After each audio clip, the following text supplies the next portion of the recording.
This video summarizes what you learned in the investigation. So from the investigation, you learned that interior angles of all triangles, regardless of whether they are regular triangles or irregular triangles, all triangles add up to 180 degrees.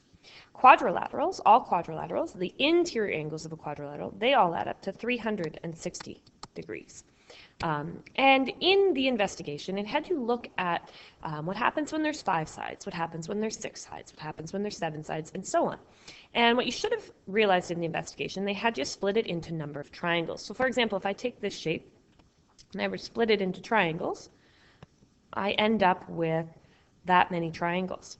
So the number of triangles you end up with is always 2 less than the number of sides. So for example, this is a 6-sided shape, and I end up with 4 different triangles.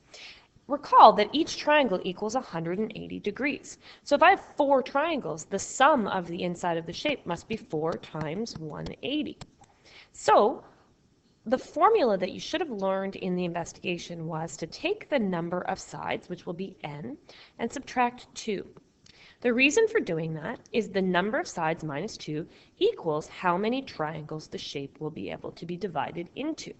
Then, if you times that by 180, which is the angle measure for each triangle, you will get the sum of the interior angles of any shape. So if it has 20 sides, you just do 20 minus 2, get 18, and then times that by 180. If it has 10 sides, you do 10 minus 2, which is 8, and then times that by 180.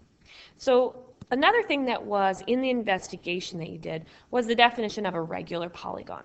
So a regular polygon is a special kind of polygon in which all sides and all angles are equal. And then it also talked about how do you find the angle measure of each individual angle within a regular polygon.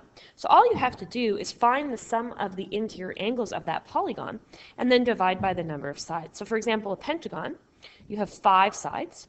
So if you have 5 sides, you can make 3 triangles. So 5 minus 2, that's 3. If you times that by 180, you'll get 540 degrees. That's the angle measure of the interior angles of a polygon, any polygon. For a regular polygon, you know that all the angles are the same. So if you just divide by 5, you will find out that each individual angle will equal 108 degrees. So let's look at some examples of why we need to be knowing interior angles. It helps us find missing angles in triangles and other shapes. So for example, if we look at this first question, we have to also use some knowledge of geometry that we've already learned. So for example, the angle A, to get angle A, we know that it's opposite this 45 degrees. So we know that A is 45 degrees. We also know that here, this angle C is supplementary to 132 degrees. So to do that, we have to do 180 minus 132. And when we do that, we get 48 degrees. So that's for angle C. Again, that's because C and 132 are supplementary. To get angle B, if we look, A, B, and C form a triangle. So what we do is we need to add 45 plus 48. So 45 plus 48, and we get 93. And then we know that triangles add up to 180, so we just do 180 minus 93, and we will get the missing measure, which is 87 degrees, and that will be the measure for angle B. To get D, we know that D is supplementary to 45. So we just do 180 minus 45 and we can get D.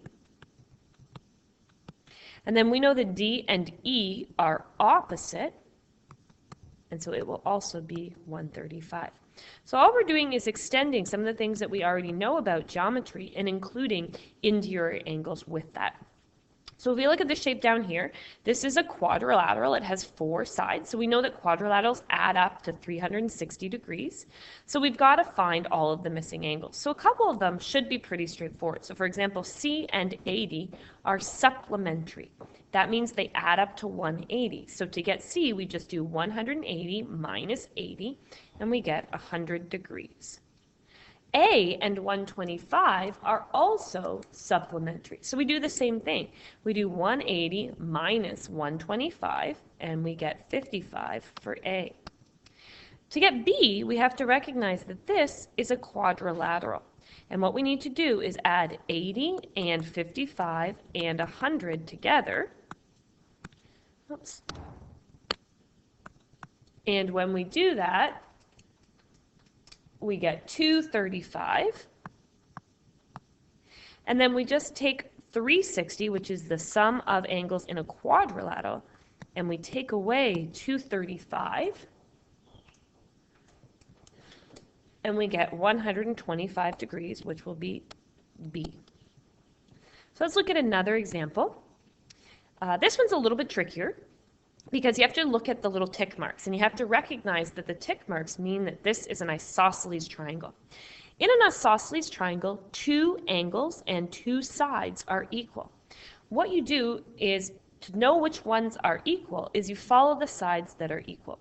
The angles that are formed at the bottom of the two sides that are equal, in this case A and B, are going to be the same. So for example, what I mean by that is if this is my triangle, and let's say these two sides are equal, then the two angles that will be the same are the ones at the bottom of the two sides that are equal. Okay? So what that means is I know that this triangle, 70 plus A plus B, has to add up to 180. And 180 minus 70 is 110. So that means I know that A and B together have to equal 110. Because it's an isosceles triangle, I know that A and B have to be the same. So all I actually need to do is do 110 divided by 2 and get 55, and that's what A is. And that's also what B is. And that's because they told me with these tick marks that it was an isosceles triangle. To get C, all I need to do is realize that B and C are supplementary, and I do 180 minus 155, and I get 125. So you're going to be able to try finding some missing angles of your own with various different shapes and polygons, and using your knowledge of opposite angles, complementary angles, supplementary angles, and interior angles of all polygons to find the missing angles. This last page is just a review of all of the names and number of sides in different polygons. You're going to find that helpful when you're using the formula. Remember, n minus 2, number of sides, take away 2, times 180. That will be helpful to know. If I said, what's the interior angles of a decagon, you have to realize that a decagon is 10 sides, and so on.